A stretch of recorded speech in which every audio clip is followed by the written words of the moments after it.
نمازی تراویح حضرت کتنے دن پڑھنی چاہیے؟ کیونکہ آج کل لوگ 6 دن کی بھی پڑھ رہے ہیں، 10 دن کی پڑھ رہے ہیں، اس کے بعد فری ہو گئے، بزنس کر رہے ہیں، گھومنے جا رہے ہیں، تو ختم قرآن ہو گیا نا، پھر کیا روز پڑھنا ہے؟ سب سے پہلی بات اس سلسلے میں یہ عرض کروں گا کہ لوگوں نے اسلامی احکام کو اور اسلامی روایات کو اپنی طبیعت کے مطابق ڈھالنے کی کوشش کی ہے۔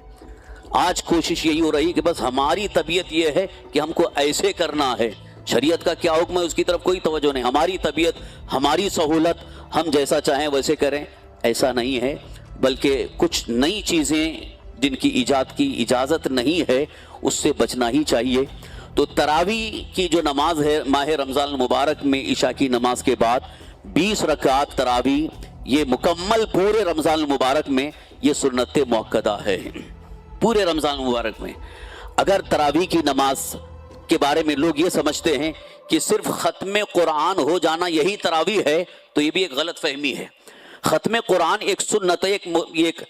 سنت مستحبہ ہے، مستحب ہے، یعنی اگر کسی حافظ قرآن کے ذریعے آپ نے پورا قرآن تراویح میں سن لیا تو یہ ایک مستحب امر ہے، ایک بہتر ہے، اچھا ہے، لیکن اس کا یہ مطلب نہیں کہ 15 دن میں، 10 دن میں، 6 دن میں قرآن حافظ صاحب نے ختم کر دیا تو اب تراویح ختم ہو گئی، اب ہمیں پھر تراویح نہیں پڑھنا ہے، یہ غلط ہے۔ تراویح کی نماز پورے رمضان المبارک میں، یعنی رمضان شریف کا چاند نظر آنے کے بعد سے لے کر چاہے 29 کا رمضان ہو یا 30 کا رمضان المبارک ہو، پورے دن تراویح ہمارے لیے لازم ہے، ضروری ہے، سنت مؤکدہ ہے، جان بوجھ کر کے چھوڑنا گناہ ہے۔ یعنی 27 کو ختم قرآن ہوگا تب بھی، اور باقی 3 دن پڑھنا ہے؟ اس دن ادھر بھی پڑھنا ہے۔ 27ویں کو جو عام طور پر ختم قرآن ہو جاتا ہے، یعنی قرآن ختم ہونے کے بعد ایک رسم ہے کہ ختم قرآن کی محفل ہو گئی، ہدیہ دے دیا ہو، اب تراویح ختم نہیں ہوئی، ابھی رمضان شریف باقی ہے، لہذا 28ویں بھی تراویح پڑھی جائے گی، 29ویں بھی پڑھی جائے گی، اور اگر 29 کو چاند نظر آتا ہے تو اس کے دوسرے دن شوال کی پہلی تاریخ ہے، اور اگر 29 کو چاند نہیں نظر آیا تو 30 مکمل کر کے یعنی 30ویں شب کو بھی تراویح پڑھی جائے گی، اور اس کے بعد شوال کی پہلی تاریخ کو عید منائی جائے گی۔ یہاں پر یہ میں خاص طور پر یہ ضرور عرض کروں گا، جو ذمہ داران ہیں، ٹرسٹیان ہیں، مسجد کے متولیان، صدر اراکین، خاص طور پر یہ سن لیں کہ اپنی مساجد میں اس طرح کا اہتمام بالکل نہ کریں۔ 6 دن کی تراویح، 8 دن کی تراویح، 10 دن کی تراویح، اس کا اہتمام نہ کریں۔ جو لوگ یہ سمجھتے ہیں کہ ہم کو کاروبار کرنا ہے، ہمارا بزنس ہے، ہم 6 دن میں فارغ ہو جائیں گے، پھر مکمل پورا رمضان ہم بزنس کرتے رہیں گے، کاروبار کرتے رہیں گے، یہی میں نے کہا کہ اپنی طبیعت کے مطابق آپ ان چیزوں کو لانا چاہ رہے ہیں، حالانکہ اس کی وجہ سے بہت ساری غلط فہمیاں بھی آ رہی ہیں، اور خاص طور پر ہماری نوجوان نسل اور ہمارے بچوں کا ذہن یہ بن جاتا ہے کہ تراویح پورے رمضان شریف نہیں ہے، 6 دن بھی تراویح ہو سکتی ہے، 8 دن بھی تراویح ہو سکتی ہے، بلکہ پورے رمضان المبارک تراویح کا اہتمام کریں، اور قرآن پاک ختم کرنے کے لیے بہتر تو یہی ہے کہ 27ویں کو ختم کیا جائے تو یہ زیادہ بہتر ہے، اور یہ جو 6 دن 8 دن میں جو ختم کر رہے ہیں،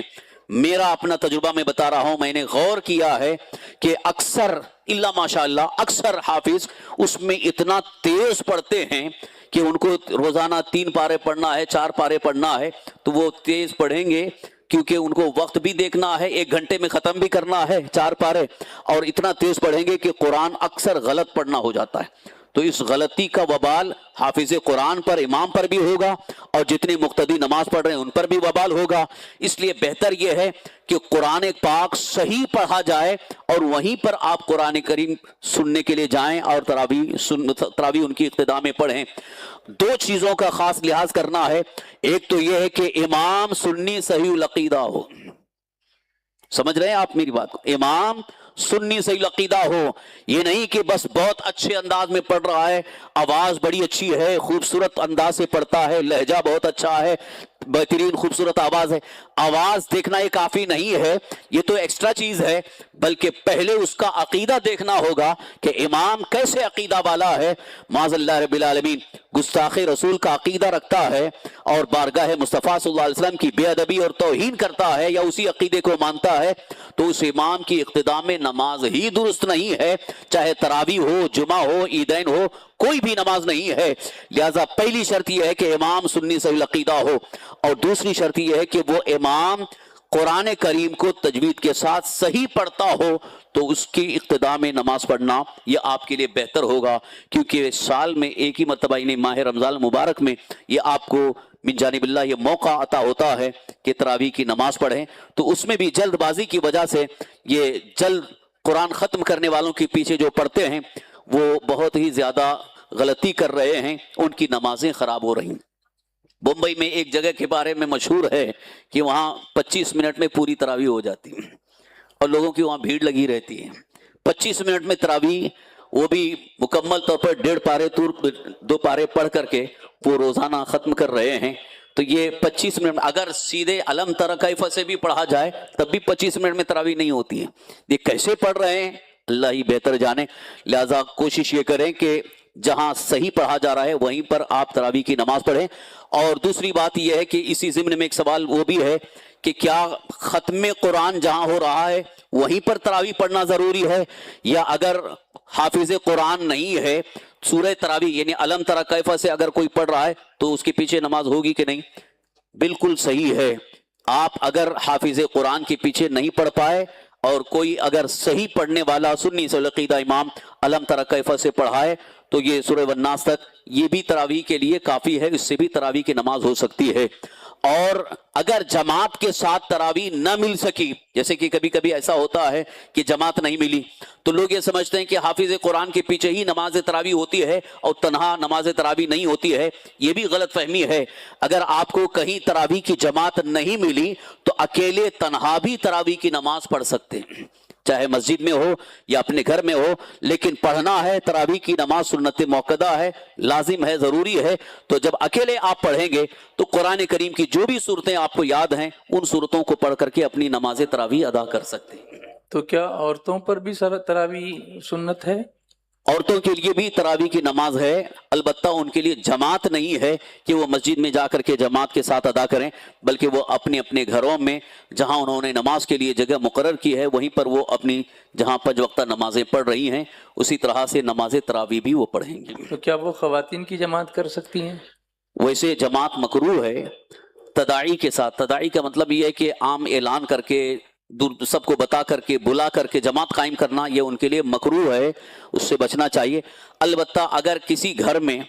عالمہ ہیں، جانکار ہے اور صحیح قرآن کریم کی تلاوت کرنے والی ہے، گھر کی چند خواتین مل کر کے وہ خود اگر جماعت کر کے پڑھ رہی ہیں تو اس میں کوئی حرج نہیں، وہ پڑھ سکتی ہیں۔ تو ایسی صورت میں جو امامت کر رہی وہ کہاں کھڑی ہوگی؟ اس کے لیے ہے کہ وہ صف میں ہی رہے، یعنی جس طرح مردوں کی امامت میں، مردوں کی نماز میں امام آگے ہوتے ہیں ایسے ہی عورت آگے نہیں ہو سکتی ہے، بلکہ وہ جیسے صف لگی ہوئی ہے صف ہی میں رہیں گی، بیچ میں وہ کھڑی رہیں گی اور وہ نماز پڑھا سکتی ہے۔ تو اگر وہ قرآن شریف کو دیکھ کر کے ختم قرآن کرے اور نماز پڑھائے تو؟ نماز میں نماز پڑھتے وقت قرآن کریم کو دیکھ کر کے پڑھنا، یہ نماز اس سے فاسد ہو جاتی ہے، نماز درست نہیں ہے۔ اس لیے جتنی صورتیں یاد ہیں وہ اسی کے مطابق پڑھیں۔ اچھا، تراویح کے لیے اجرت کا مقرر کرنا کیسا ہے؟ ویسے تو نماز کے لیے، کیونکہ نماز ایک عبادت ہے، اللہ رب العزت کی کسی بھی عبادت کی اجرت مقرر کرنا یہ ناجائز ہے، حرام ہے، اس سے بچنا چاہیے۔ چاہے وہ قرآن کریم کو پڑھانے کے لیے اجرت مقرر کرنا یا تراویح کے لیے اجرت مقرر کرنا، اجرت مطلب معاوضہ یا اس کی فیس یا اس کا اجر، یہ بالکل ہی ناجائز ہے۔ اسی لیے حضور صدر الشریعہ رحمۃ اللہ تعالی علیہ نے لکھا ہے بار شریعت میں کہ اگر کوئی حافظ متعین کر کے لیتا ہے تو وہ گناہگار ہے، دینے والے بھی گناہگار ہیں، لینے والا بھی گناہگار ہے۔ اس لیے حکم یہ ہے کہ حافظ قرآن یہ کہے میں کچھ نہیں لوں گا اور منتظمین ٹرسٹیان یہ کہیں کہ ہم کچھ نہیں دیں گے اور پھر وہ پڑھائے، اس کے بعد اگر خوشی سے لوگ اپنی طرف سے نذرانے کے طور پر بطور تحفہ دیتے ہیں تو وہ حافظ قرآن لے سکتے ہیں، کیونکہ یہ اجرت نہیں ہے، یہ تحفہ اور ہدیہ ہے، تحفہ اور ہدیہ دیا جا سکتا ہے۔ لیکن فکس کر کے لے رہے ہیں تو یہ تحفہ نہیں ہوا بلکہ وہ معاذ اللہ اجرت ہے، اور قرآن کریم پر اجرت مانگنا یہ بالکل ناجائز ہے۔ جی، 27 ہی کو کیوں ختم قرآن کرتے ہیں؟ رمضان المبارک میں ختم قرآن کا جو اہتمام عام طور پر ہوتا ہے، رمضان المبارک کی 27ویں شب کو ختم قرآن کیا جاتا ہے۔ ایک تو اس کی ایک وجہ یہ ہے کہ شب قدر کے متعلق ویسے تو شب قدر کے متعلق متعین نہیں ہے کہ کون سے دن کون سی رات شب قدر ہے. تو کئی حدیثوں کو جمع کرنے کے بعد جو ایک حدیث پاک میں سرکار صلی اللہ علیہ وسلم نے ارشاد فرمایا کہ رمضان المبارک کے آخری عشرے کی طاق راتوں میں شب قدر کو تلاش کرو. طاق راتیں یعنی 21 23 25 27 29. تو ان طاق راتوں میں شب قدر ہو سکتی ہے, اکثر انہی راتوں میں ہو سکتی ہے. اور پھر کئی بزرگان دین جو اولیاء اللہ ہیں جن کو کشف کا علم حاصل ہوتا ہے, یہ کشف کا علم بھی ایک خصوصی یہ اللہ تعالیٰ کی طرف سے ایک عطا ہے. تو کشف کے ذریعے کئی بزرگان دین نے اس بات کو ثابت کیا کہ اکثر ماہ رمضان المبارک کی 27ویں شب کو شب قدر ہوا کرتی ہے.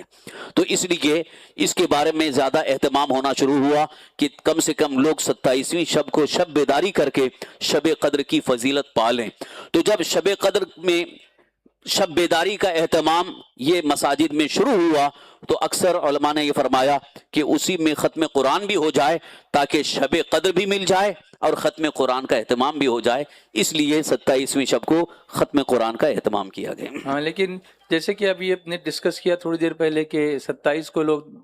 تراویح ختم قرآن ہو جاتا ہے, اس کے بعد نکل جاتے ہیں, پھر مساجد میں کم ہو جاتے ہیں. تو 29 کو اگر رکھا جائے ختم قرآن تو یہ بھی درست ہے. ایسی کوئی ضروری امر نہیں ہے کہ 27ویں شب کو ہی قرآن پاک ختم کر دیا جائے اور ختم قرآن کا اہتمام کیا جائے, محفل ہو, ہدیہ ہو. یہ سارے جو رسوم ہیں یہ 27ویں شب کو جو کیے جاتے ہیں یہ لازم نہیں ہے, شرعاً واجب نہیں ہے, بلکہ اخیر رمضان کو یعنی 29ویں کو بھی ختم قرآن کیا جا سکتا ہے. عورتوں کے لیے اعتکاف کا کیا حکم ہے؟ عورتوں کے لیے بھی اعتکاف ہے, اعتکاف سنت ہے, البتہ وہ مسجد میں نہیں, ان کے لیے گھر کی جو مسجد ہے یعنی ان کے اپنے گھر میں جو کوٹری جو روم نماز کے لیے انہوں نے متعین کیا ہے اسی میں وہ اعتکاف کے لیے بیٹھ سکتی ہیں.